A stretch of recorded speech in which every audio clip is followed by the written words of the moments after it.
Olá, está no ar mais um Além dos Fatos. Seja muito bem-vindo. Hoje nós iremos falar sobre um assunto sério. Nós tivemos notícias alarmantes sobre o quadro político do nosso país durante essa semana e nós iremos falar sobre corrupção. Para falar sobre esse tema, eu recebo a internacionalista Suad Nasser, tem música com a cantora Márcia Laiane e a mensagem especial do pastor Gilson Brito. Vem comigo que o Além dos Fatos está no ar.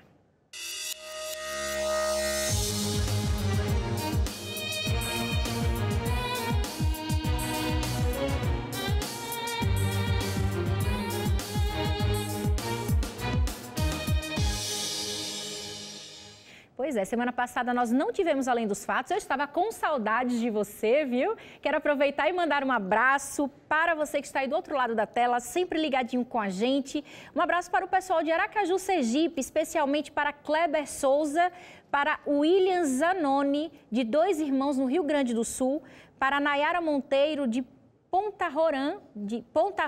Porã, do Mato Grosso do Sul, e para Antônia Mota, de Capanema, no Pará. Você pode participar e interagir sobre o tema de hoje. Nós iremos falar sobre corrupção. O que é que você pensa sobre esse assunto? Passe em nosso Facebook, está aparecendo na sua tela, facebook.com/Além dos Fatos. Eu quero saber se você... Eu vou fazer uma pergunta aqui, você responde lá pra gente. Você se considera uma pessoa corrupta? Será que a corrupção ela está diretamente ligada apenas com a política partidária? É sobre isso que nós iremos conversar aqui hoje. Você pode interagir sobre o tema. Se você ainda não é nosso seguidor no Instagram, passa lá, @AlemDosFatosNT. Tem também o nosso canal no YouTube. Se você ainda não se inscreveu, se inscreve, porque se você perdeu alguns dos nossos programas, você pode acompanhar lá. E tem o nosso blog também, novotempo.com/Além dos Fatos. Um fato político chamou a atenção da imprensa durante essa semana e é sobre isso que nós iremos acompanhar agora. Confira. Antony Garotinho foi levado à força para o presídio de Bangu. Este vídeo, gravado pelo repórter da Agência Brasil, Vladimir Platonov, mostra o momento em que o político, bastante alterado, se debate quando é levado de maca para a ambulância. A mulher, Rosinha Garotinho, grita contra os agentes.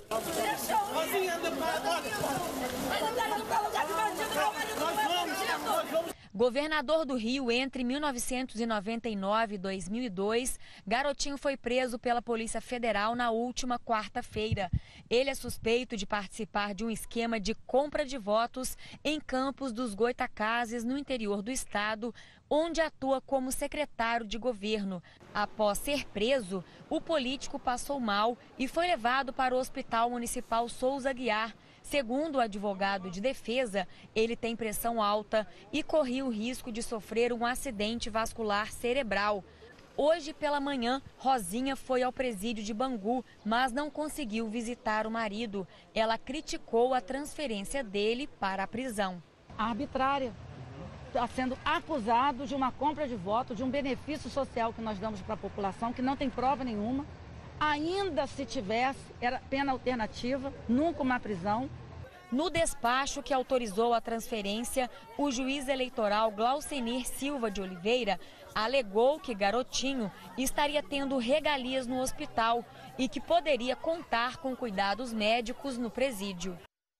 É uma situação política delicada, o Brasil se encontra, que triste, né? E para falar sobre esse assunto hoje, nós iremos falar sobre corrupção. Essa onda de corrupção que tem assolado o Brasil, mas será que nós como sociedade, como cidadãos, temos responsabilidade nisso também? Como podemos reverter esse quadro no nosso dia a dia? Para falar sobre esse assunto, eu recebo aqui a internacionalista Suad Nasser, mais uma vez aqui com a gente. Ela já é bem familiar aos nossos telespectadores, né? Está sempre no Jornal da Novo Tempo. Boa noite, Suad, tudo bem? Boa noite a todos. Seja bem-vinda. Suad, para a gente entender aqui, né?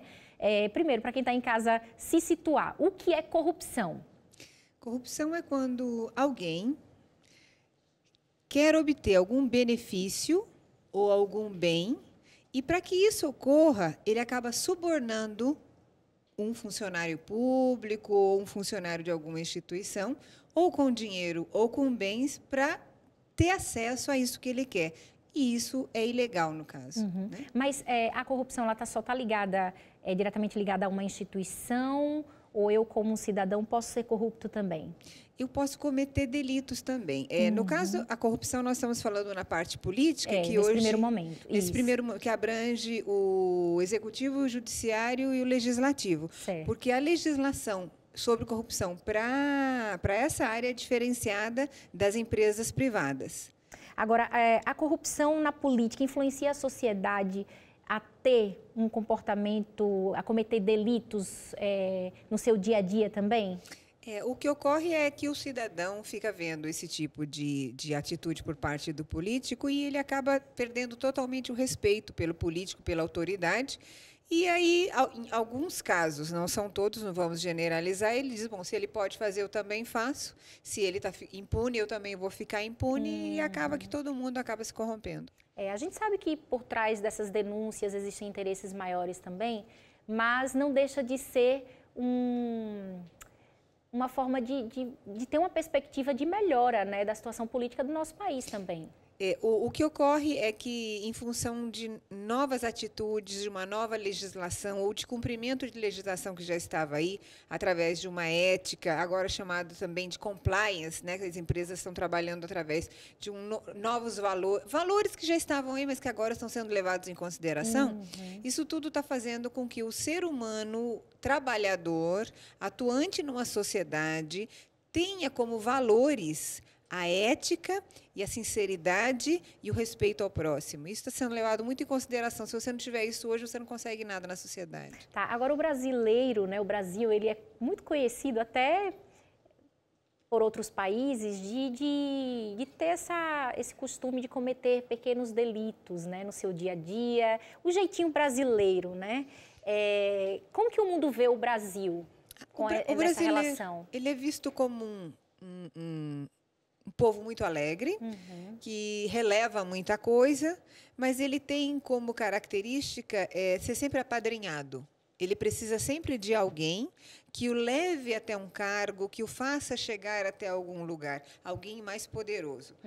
Pode ser com o tempo isso vai acabar, mas hoje, num ranking de corrupção, nós estamos mal na fita, digamos assim. O Brasil é tido hoje como um país muito corrupto, em todos os segmentos. Tem uma escala para a gente ter uma ideia? Existe um ranking aí que quem fez todas as pesquisas foi a Transparência Internacional. 175 países, 174 países que fizeram parte, o Brasil está no número 69. Tá, agora nós fomos às ruas, Suad, saber o que os brasileiros pensam sobre a corrupção e se eles se consideram corruptos. Vamos ver? Roda aí. Na sua opinião, o que é corrupção? Corrupção, assim, no meu ponto de vista, são aquelas pessoas que roubam, né? Olha, a corrupção hoje é a vergonha no nosso país. Infelizmente, nós vemos em todos os campos a corrupção. Você se considera uma pessoa corrupta? Não. Por quê? Porque, eu não roubo nada de ninguém. Não tomo nada dos pobres, não. Eu acho que todos nós temos, assim, um pouco de corrupção entre a gente. Acho que todo mundo. Eu procuro não ser. Procuro não ser mesmo. Tá? Eu procuro não levar do lado da corrupção a minha vida, graças a Deus. Não que não tive oportunidade de ser corrompido por algumas situações, eu não aceitei. A gente tem um pouco, assim, de maldade na cabeça. Todo mundo tem um pouco de maldade, acho que é isso. Na sua opinião, como que a gente pode combater a corrupção no nosso cotidiano? Só no estudo, muito estudo. A educação principalmente, né? O povo sendo mais corajoso. Infelizmente, o povo vê situações e calam. Tem medo, entendeu? Eu penso que se de repente o povo tiver coragem de falar, tiver coragem de se expressar, eu penso que pode se melhorar muito. Ter coragem, né, é uma atitude que com certeza pode mudar qualquer situação, né? Coragem para combater a corrupção nas pequenas escalas, né, no dia a dia e tal. Coragem é uma atitude bem importante, né, para reverter esse quadro, Suad. Falta não só a coragem para mudar, ela vem depois do conhecimento. Da educação, né, da que ele falou educação. também. Quando você conhece a legislação, sabe o que é certo, o que é errado.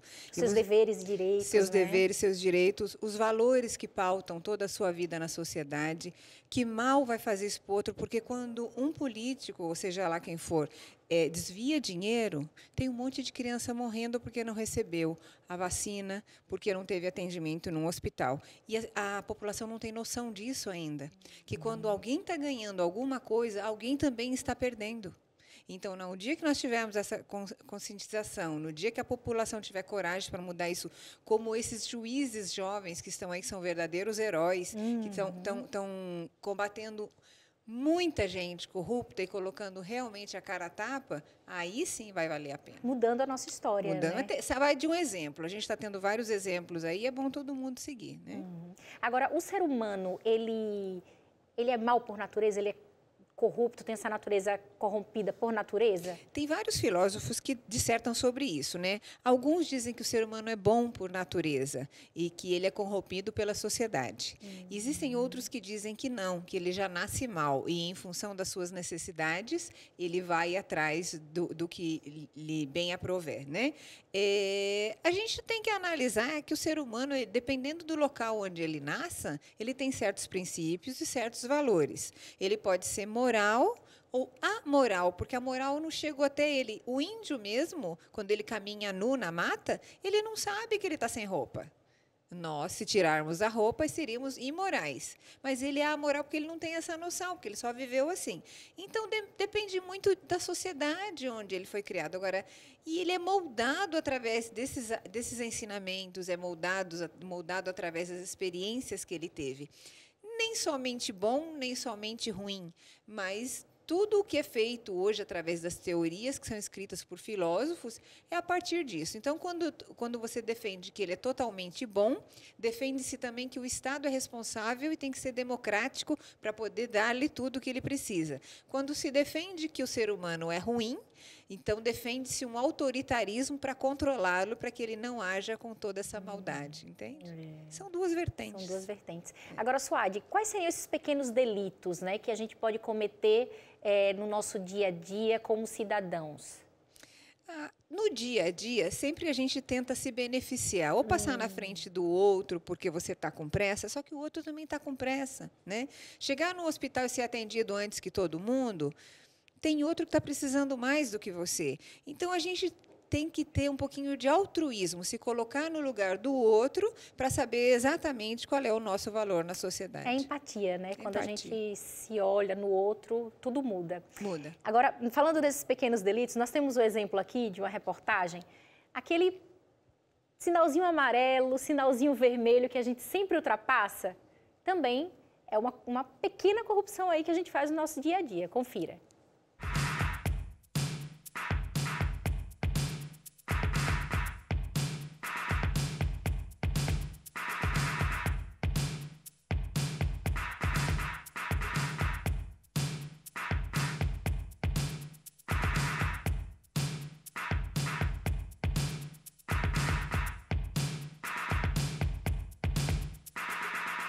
O trânsito é um ambiente integrado. Automóveis e pedestres partilham as vias. É preciso ter comprometimento com o bem comum, a fim de preservar a circulação adequada e a vida. Porém, a realidade foge um pouco do objetivo. Uma pesquisa feita pela Companhia de Engenharia de Tráfego estima que são cometidas, em média, cerca de 10 milhões de infrações de trânsito por hora na cidade de São Paulo. E avançar o sinal vermelho entra na lista das infrações mais cometidas no país, apesar das consequências que o ato carrega. O Código de Trânsito hoje prevê, como uma infração de trânsito, é uma multa gravíssima, são R$ 191 aproximadamente o valor dessa multa. Só que algumas coisas a gente tem que analisar, porque o quanto vale essa vida, né?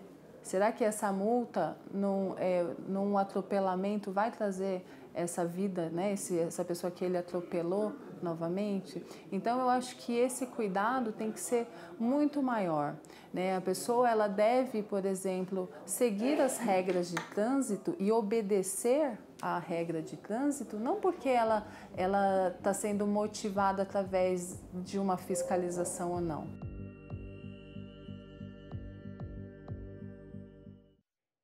Agora, por que essa dificuldade em seguir ordens, em seguir regras? Vou te dar um exemplo. CD pirata e DVD pirata. É mais fácil você comprar o pirata, né? Mas quando você compra um DVD pirata, hoje, se você soubesse por trás disso, o que tem de trabalho clandestino, de tráfico de drogas, tráfico de pessoas com fins de prostituição, tráfico de trabalho escravo, tem tanta coisa por trás, é que as pessoas não sabem disso ainda. Em acordos que o Brasil fechou, que se por acaso continuar a pirataria, a gente vai perder benefícios, pode fechar só aqui 11 mil empresas, se for quebrado esse acordo. Quer dizer, é falta de conhecimento, porque depois que se conhece tudo isso e a legislação, a pessoa para de fazer. É falta de conhecimento e a falta da educação que o Estado tem que fornecer para a população. Está faltando. Agora, em que momento, Suade, o ser humano ele toma consciência de que ele comete pequenos delitos? Quando ele sabe que aquilo é proibido e que fruto aquilo pode gerar e as consequências daquilo revertidas para ele mesmo. Aí, quando ele se conscientiza, aí ele para de fazer. E quando ele se conscientiza, ele consegue passar isso adiante também?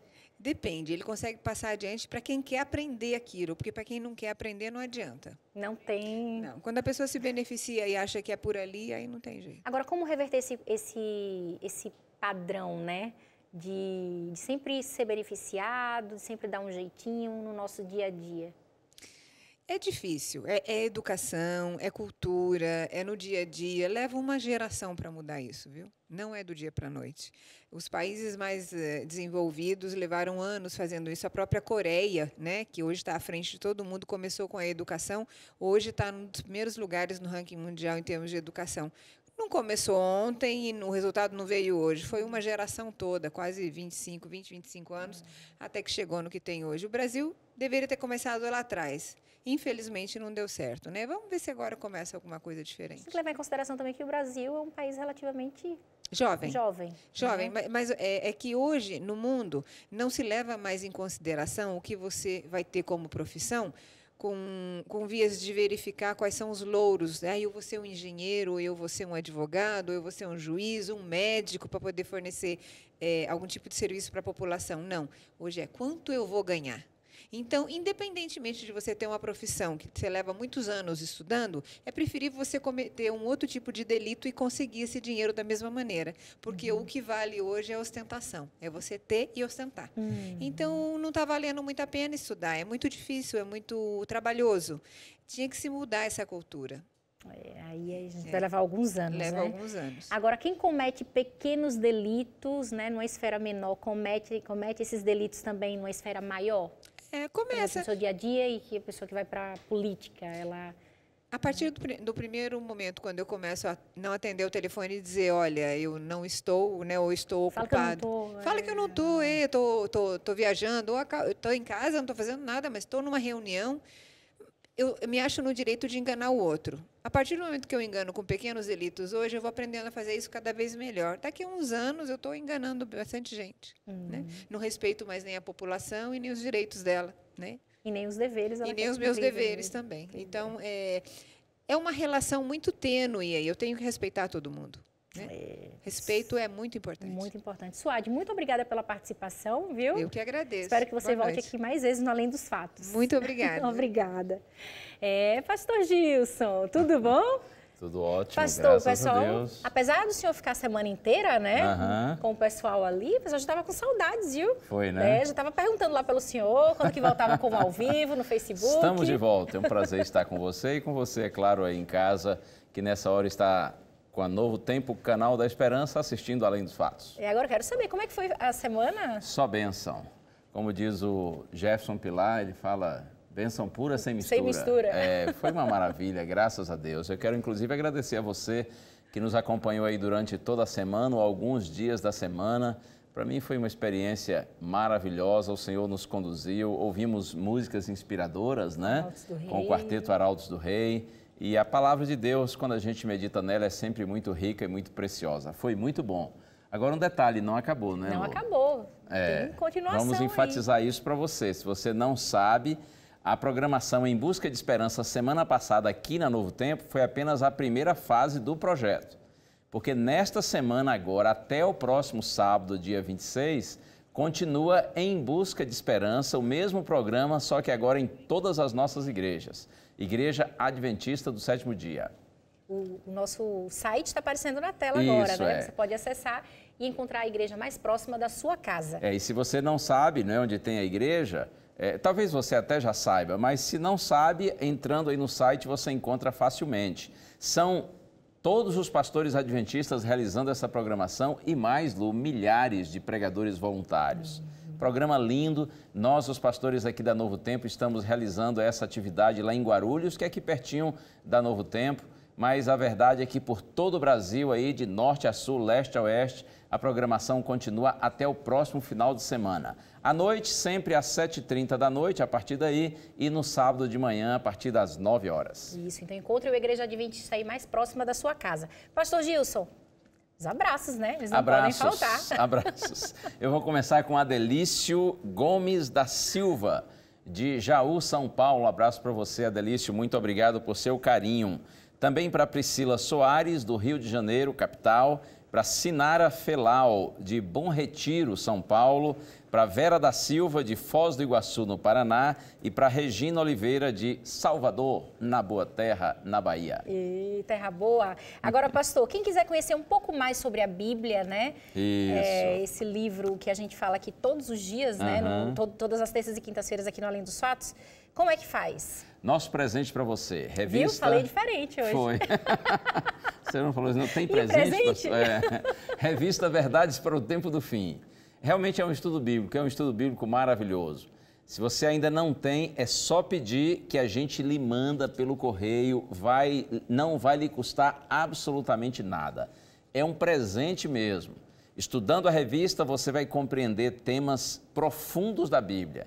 Isso vai ser uma luz para iluminar os seus caminhos. Só pedir que a gente lhe manda pelo site, não é? Pelo nosso blog, novotempo.com/além dos fatos. Se você não tem acesso à internet, é só ligar para a gente agora, 0 operadora 12 21 27 31 21, e esse presente vai chegar até a sua casa. Daqui a pouquinho o pastor Gilson volta com a pregação da noite, não é isso, pastor? Vamos falar sobre corrupção, não é isso? Com uma outra ênfase, mas já eu explico. Surpresa, então, não sai daí. Agora tem música com a cantora Márcia Laiane.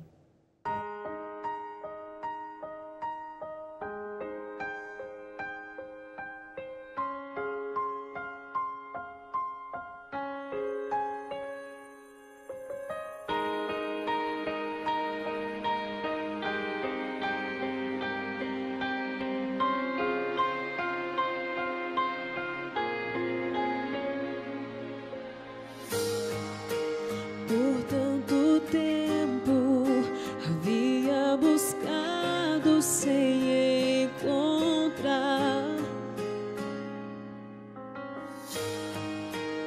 este momento de intimidade e comunhão, onde no silêncio estou com o meu Jesus.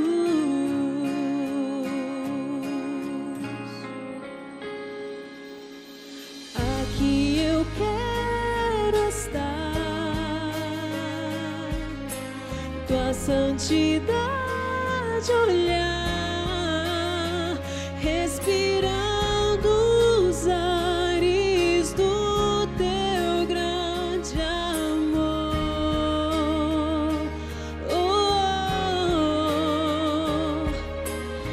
Aqui eu quero estar, me deixa descansar em seus braços de amor, Senhor Jesus,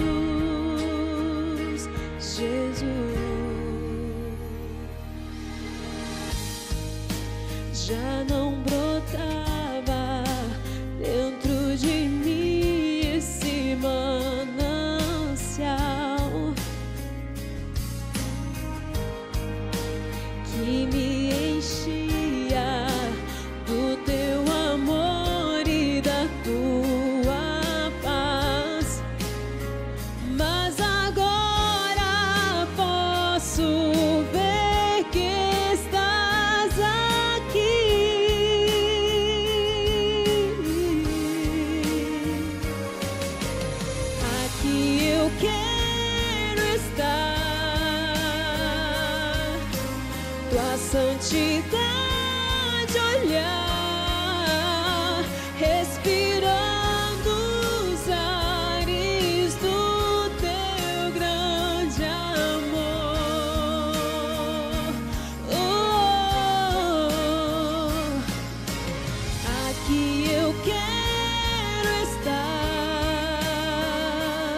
quero tocar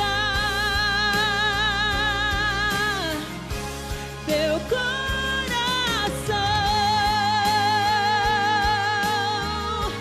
e contemplar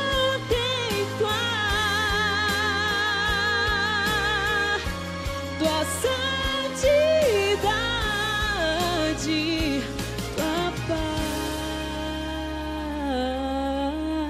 paz, poder descansar.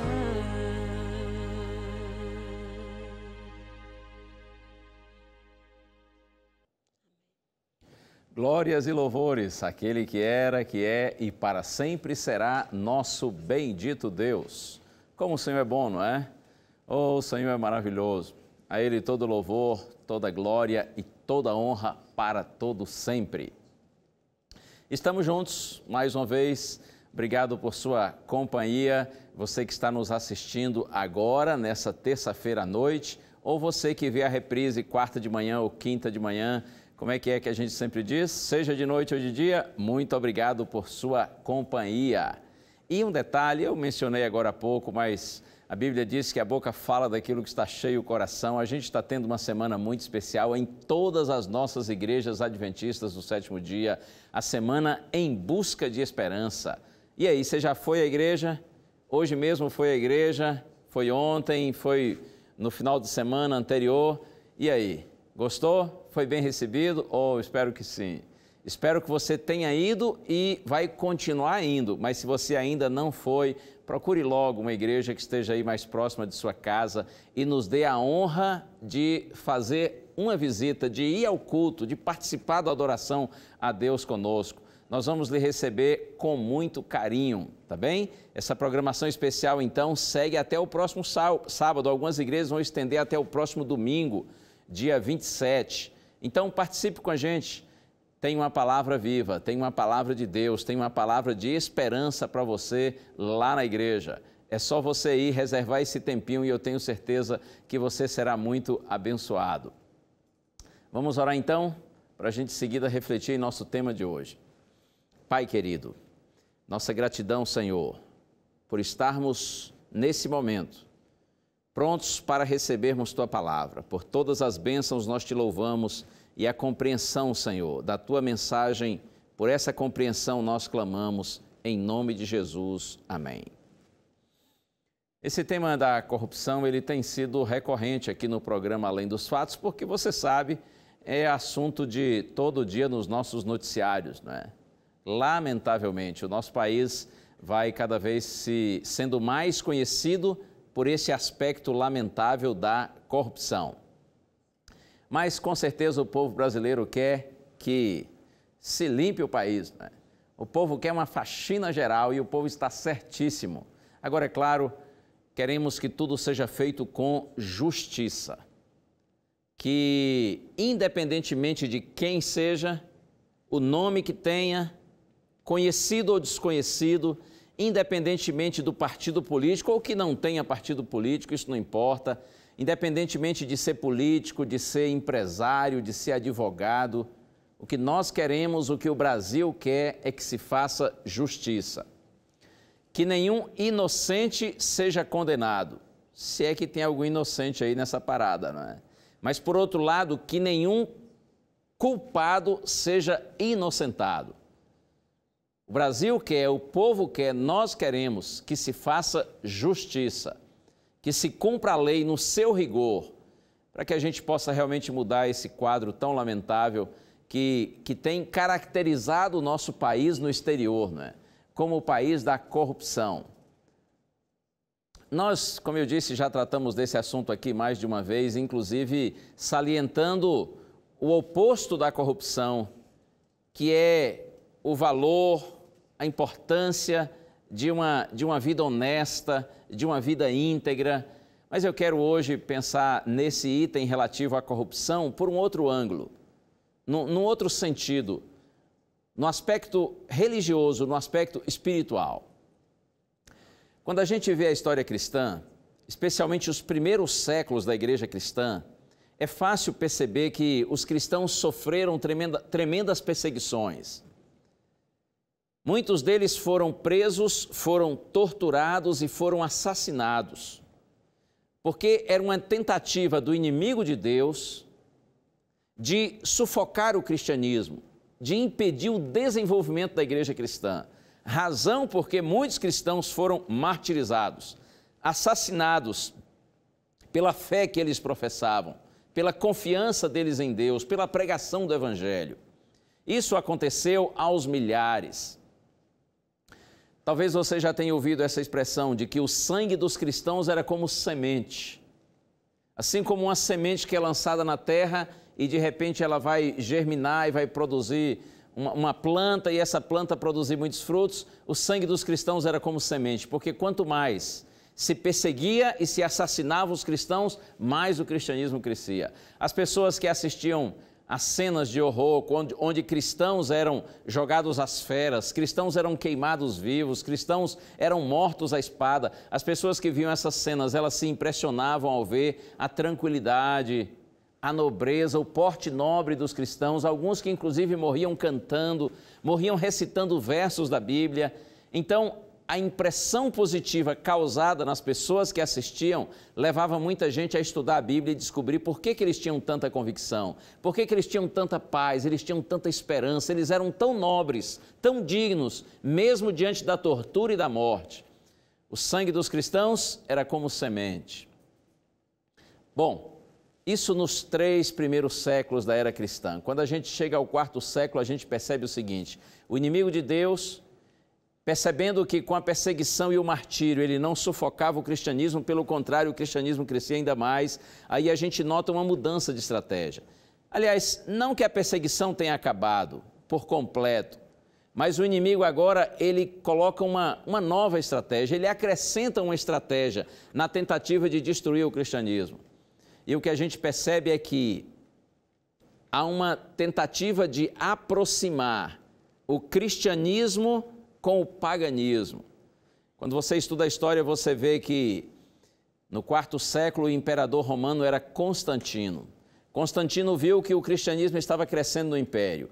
E então ele estabeleceu que a religião cristã seria a religião oficial do Império Romano, em todo o Império Romano.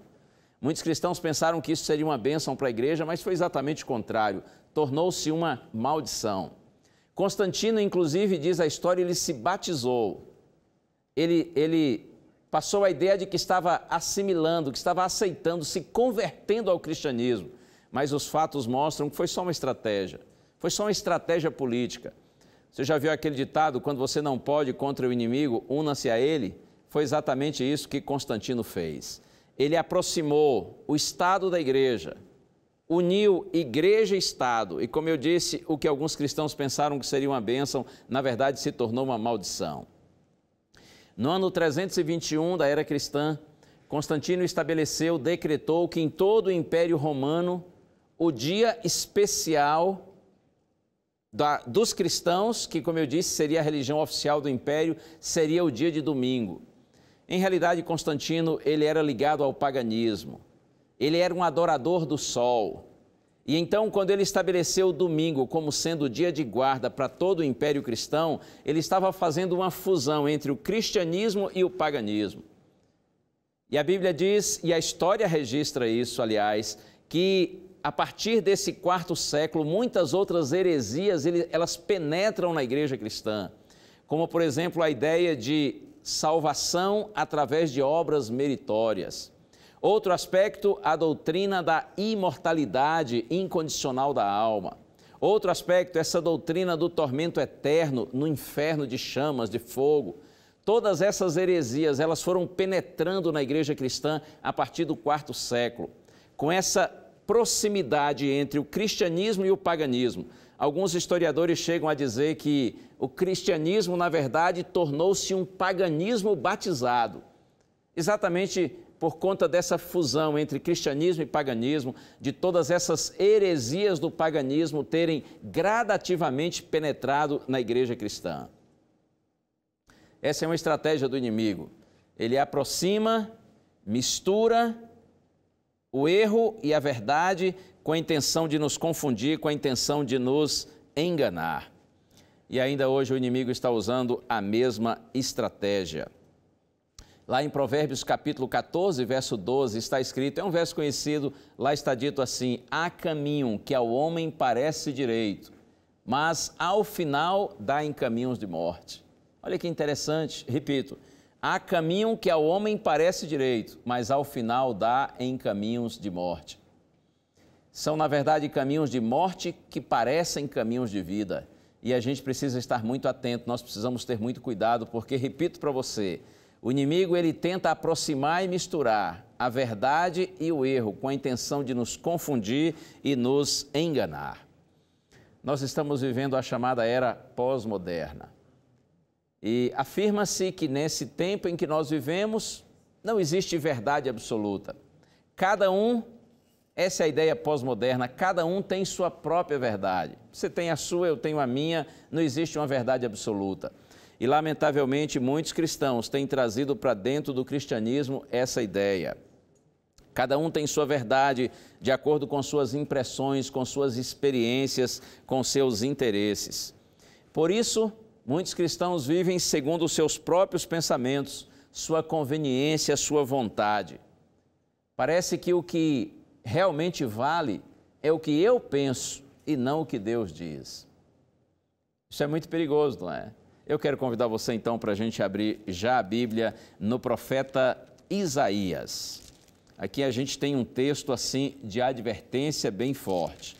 Claro, essa advertência é para você, essa advertência também para mim, para nós todos. Profeta Isaías, capítulo 29, verso 13, está escrito assim, o Senhor disse, visto que este povo se aproxima de mim com a sua boca e com os seus lábios me honra, mas o seu coração está longe de mim e o seu temor para comigo consiste só em mandamentos de homens que maquinalmente aprendeu. Coisa tremenda, hein? O Senhor diz, olha, este povo, e ele está se referindo aqui ao povo dele, ao povo de Israel no passado. Essa era a pobre, lamentável condição do povo quando o profeta Isaías escreveu, movido pelo Espírito Santo, orientado por Deus essas palavras. E como hoje nós cristãos somos o Israel espiritual de Deus, eu penso que essa advertência feita no passado, ela tem relevância também para a igreja de Deus no presente, até mesmo porque nós também temos falhado muito, não é? O Senhor diz, esse povo se aproxima de mim com sua boca e com seus lábios me honra. Ok, esse povo vai à minha presença, eles cantam, eles oram, eles de fato vão à minha presença. E diz assim, mas o seu coração está longe de mim. Uma atitude exterior de louvor, de orações, de dependência, de súplica, mas na essência, interiormente, não existe essa submissão a Deus. Por isso que o Senhor diz, mas o seu coração está longe de mim e o seu temor para comigo consiste só em mandamentos de homens que maquinalmente aprendeu. E aí, agora no capítulo 30, eu leio os versos de 9 a 11. Está escrito assim, porque povo rebelde é este, filhos mentirosos, filhos que não querem ouvir a lei do Senhor. Eles dizem aos videntes, não tenhais visões, e aos profetas, não profetizeis para nós o que é reto. Dizei-nos coisas aprazíveis, profetizai-nos ilusões, desviai-vos do caminho, apartai-vos da vereda, não nos faleis mais do Santo de Israel. Ô povinho ruim, hein? Povo rebelde. Por isso que o Senhor diz assim, olha aqui, que povo rebelde, que filhos mentirosos, eles não querem ouvir da lei do Senhor. E eles chegam a dizer aos profetas, aos homens de Deus, olha, vocês não devem ter visões, vocês não profetizem para nós o que é reto, o que é certo. Diga-nos apenas coisas aprazíveis, agradáveis, mesmo que sejam ilusões. E ainda o conselho do povo para os profetas, desviai-vos do caminho, apartai-vos da vereda, do caminho, não nos faleis mais do Santo de Israel.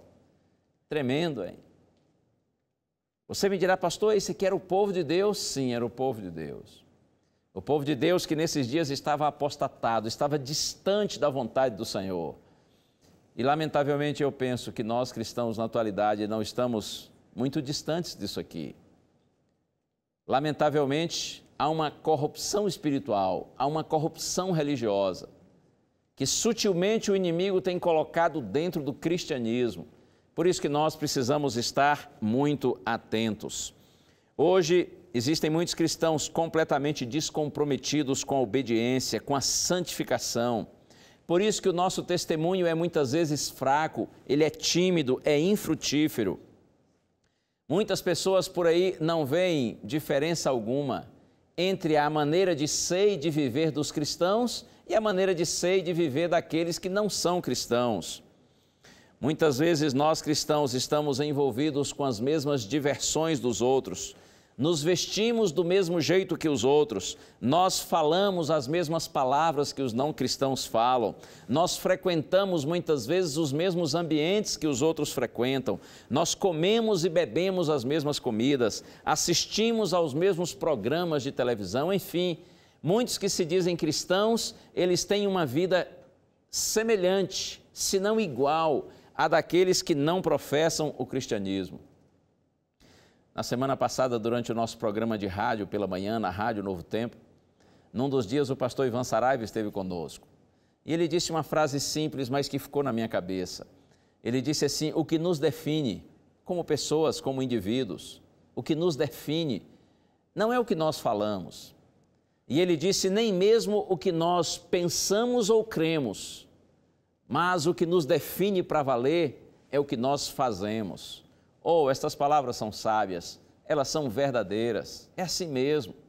As pessoas nos identificam, elas nos conhecem, muito mais pelo que nós fazemos do que por aquilo que nós falamos, ou mesmo que nós pensamos ou professamos crer. O que nós fazemos é que de fato nos identifica. Eu tenho visto muitos cristãos, talvez na tentativa de suavizarem um pouquinho o peso de consciência por conta de seus erros e até para se iludirem espiritualmente. Eu vejo muitos cristãos dizendo assim: não, essa coisa do fazer, de obediência, de obras, de boas obras, isso aí é coisa ultrapassada. Nós estamos debaixo da graça de Cristo e como nós estamos debaixo da graça, então nós somos livres. Nós não precisamos mais nos preocupar com essa coisa de fazer, de obediência, de lei. Isso aí era nos tempos do Antigo Testamento. A gente vive agora debaixo da graça e nós somos livres. Louvado seja o Senhor, porque nós vivemos sim debaixo da graça de Cristo. Sim, creia nisso. É pela graça, é pela misericórdia, é pelo favor imerecido do Senhor para conosco que nós vivemos. Se nós não estivéssemos debaixo da graça do Senhor, nós nem viveríamos mais. Nós já teríamos sido consumidos por sermos todos pecadores. As misericórdias do Senhor, elas se renovam a cada novo dia. Sim, nós estamos debaixo da graça de Cristo, mas por favor, não pense que por estarmos debaixo da graça, nós podemos agora viver como queremos, uma vida de desarmonia com a palavra de Deus e com a vontade de Deus. Acredite, não há nenhuma incompatibilidade entre a graça de Deus e a lei moral de Deus, formada e constituída por 10 mandamentos. Não há nenhuma compatibilidade entre a fé, incompatibilidade não há, entre a fé e as obras, entre o crer e o obedecer, o fazer. Não há incompatibilidade. Nós é que às vezes complicamos as coisas. O que é mais importante para Deus? É o crer ou o obedecer? O mais importante é o crer. Crer para obedecer. Aquele que verdadeiramente crê, que está imerso na graça de Cristo, que está justificado pela fé, ele é inevitavelmente levado a uma vida de obediência à palavra do Senhor, à prática de boas obras. É verdade que a obediência à lei de Deus, às boas obras, nada disso nos salva. Nós somos salvos quando pela fé nós aceitamos a graça de Cristo. As boas obras, elas não são para a salvação, mas elas acompanham os salvos. Nós precisamos compreender isso. Parece complexo, mas na verdade não é. Lembre-se, não há incompatibilidade entre a graça e a lei, entre a fé e as obras, entre o crer e o obedecer, o fazer. Aqueles que pensam que vão obter a salvação através de boas obras, através de obediência à lei de Deus, eles estão com um evangelho corrompido na mente. Mas olha, aqueles que pensam que vão alcançar a salvação sem obediência, eles estão com o evangelho corrompido da mesma forma. Lá em Tiago capítulo 2, depois você pode ler com calma, versos 14 a 26, Tiago 2, 14 a 26. Tiago diz claramente que a fé sem as obras é morta, é nula, é inexistente, é irreal. A fé sem as obras é morta, mas é verdade que nós somos justificados pela fé. Quando através da fé nós recebemos a graça de Cristo e andamos em novidade de vida. Outro texto maravilhoso, gosto muito, é Efésios capítulo 2, versos de 8 a 10. Um outro ponto que eu quero ainda ressaltar, que eu penso que tem sido artimanha do inimigo para corromper o cristianismo, tem a ver com a chamada teologia da prosperidade, o evangelho da prosperidade. A gente precisa falar isso repetidas vezes, porque lamentavelmente essa pregação tem alcançado o mundo e de forma muito intensa influenciado o cristianismo aqui no Brasil. Um evangelho apresentado de forma incompleta e, além de incompleta, distorcida, corrompido por interesses egoístas. Esse chamado evangelho da prosperidade que só promete bênçãos materiais, que só promete vantagens terrenas, que se resume à prosperidade financeira e cura de doenças. E aí aparecem tantos por aí, não é? Tantos santarrões, milagreiros, e eles estão sempre fazendo algum tipo de promoção, onde você faz uma doação financeira para receber uma bênção, e a bênção, via de regra, é ou cura física, cura material, ou então prosperidade financeira. Que pena! Este é um evangelho incompleto, como eu disse, distorcido. Não se fala em crescimento espiritual, não se fala em uma vida de semelhança com Cristo no seu caráter. Se fala em crescimento financeiro, mas não crescimento espiritual. Se fala em cura física, mas não fala na cura da alma, ajudando-nos a vencermos a nossa pior de todas as doenças, a doença moral do pecado. Que pena! Pouco se ouve falar a respeito disso ou nada. Lamentavelmente, por conta disso, nós temos uma geração de cristãos que vai à igreja, que canta, que ora, mas o foco está em seus desejos e interesses pessoais. Estão em busca de sucesso e prosperidade, não em conhecer a vontade de Deus e segui-la. Muitos cristãos, eles vão à igreja, mas eles não vão à igreja para saber qual a vontade de Deus para que eles façam. Eles vão à igreja para dizer a Deus qual é a vontade deles, a fim de que o Senhor faça. Há muitos que vão à igreja não para serem usados por Deus, mas com a intenção de usarem a Deus.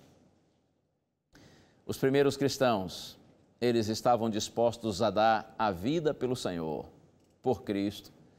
Mas hoje o que muitos cristãos querem é que Cristo lhes dê uma boa vida. Que pena! Há muitas distorções, há muitas corrupções, mesmo no meio religioso, mesmo no meio espiritual. E você me dirá, pastor, diante de tudo isso, o que a gente deve fazer, o que a gente pode fazer? Pois eu lhe digo, eu tenho um verso aqui lindo que me traz muito conforto e me dá a certeza de que o Senhor não abandona os seus filhinhos que são sinceros e mesmo no meio de tanta confusão, inclusive confusão religiosa, querem viver segundo a vontade de Deus. Olha que texto lindo.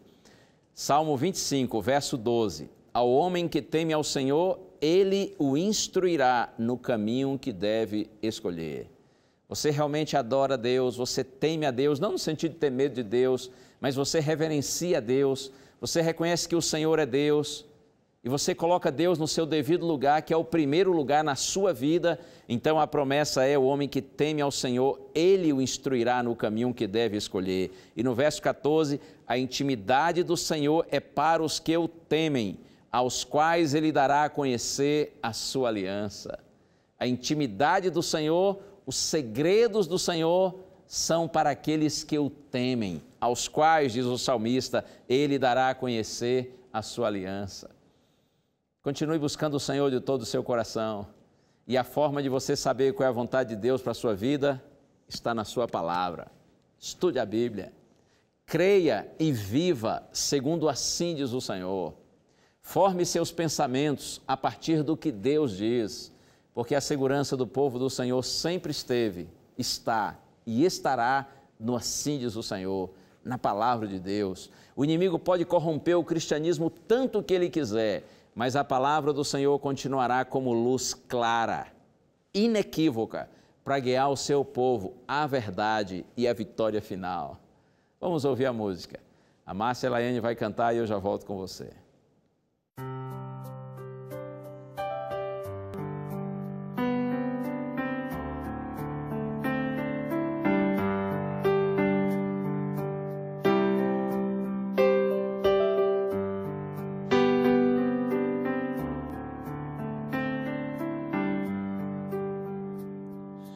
Pai, já não importa mais o que planejei, o meu desejo, o meu anseio, vou descansar em Ti. Pai, ajuda-me a entender o Teu querer. Quero parecer contigo, Senhor, molda meu viver. Quero sonhar os Teus sonhos e viver algo novo. Os Teus planos, Pai, revela a mim. Quero Te seguir. Quero novidade de vida. Quero um novo mover. Vou deixar pra trás o meu querer e vou Te seguir.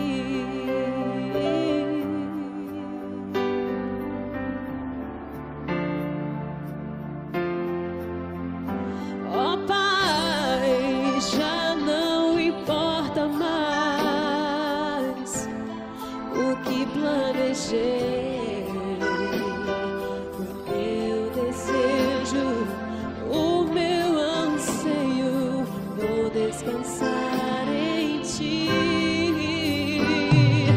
Quero sonhar os Teus sonhos e viver algo novo. Os Teus planos, Pai, revela a mim. Quero Te seguir. Eu quero novidade de vida. Quero um novo mover. Vou deixar pra trás meu querer e vou Te seguir.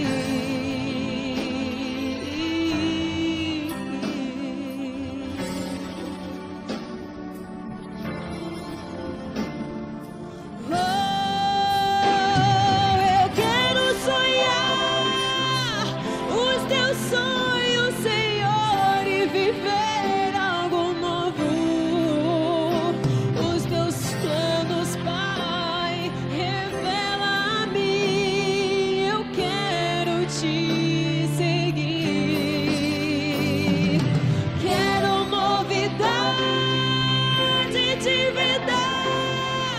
Quero um novo mover. Vou deixar pra trás meu querer e vou Te seguir. E vou Te seguir.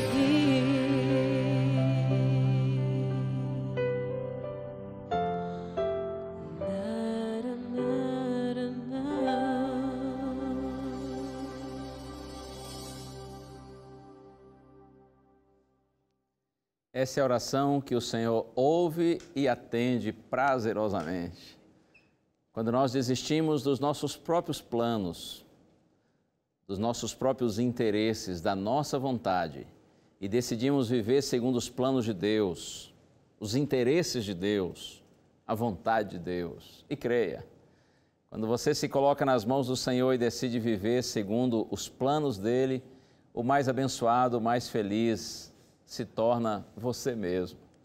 Porque tudo que Deus planeja para nós não tem outro propósito senão nossa felicidade, nossa vitória, nossa eternidade com Ele um dia. Eu quero ler só mais um versinho bonito e conhecido do Salmo 86. Está no verso 11. O salmista diz assim: ensina-me, Senhor, o teu caminho e andarei na tua verdade. Dispõe meu coração para só temer o teu nome. Faça essa oração. Senhor, me ensine o teu caminho. Me ajude a compreender a tua palavra. E mais que isso, Senhor, dispõe o meu coração para que eu possa temer somente o teu nome, ou seja, para que eu tenha disposição de obedecer somente a ti, de andar segundo a tua vontade. Faça essa oração, façamos essa oração e o Senhor com certeza nos abençoará quando nós estivermos dispostos a andar na sua verdade. Vamos orar juntos. Pai querido, nosso coração se volta a Ti, Senhor, em gratidão por todas as bênçãos que de Ti temos recebido. E especialmente agora, Pai, nós Te agradecemos, porque a despeito de todas as inverdades que correm pelo mundo, tentando corromper o cristianismo, Tua palavra é luz que ilumina os nossos caminhos e nos direciona com segurança. Ajuda-nos, Senhor, a entendê-la, a amá-la, a obedecê-la. Nossa vida está nas Tuas mãos, oramos em Jesus. Amém.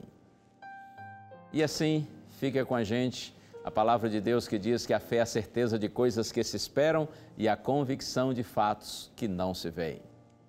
Esse foi o nosso programa de hoje. Obrigada por sua companhia. Até o próximo.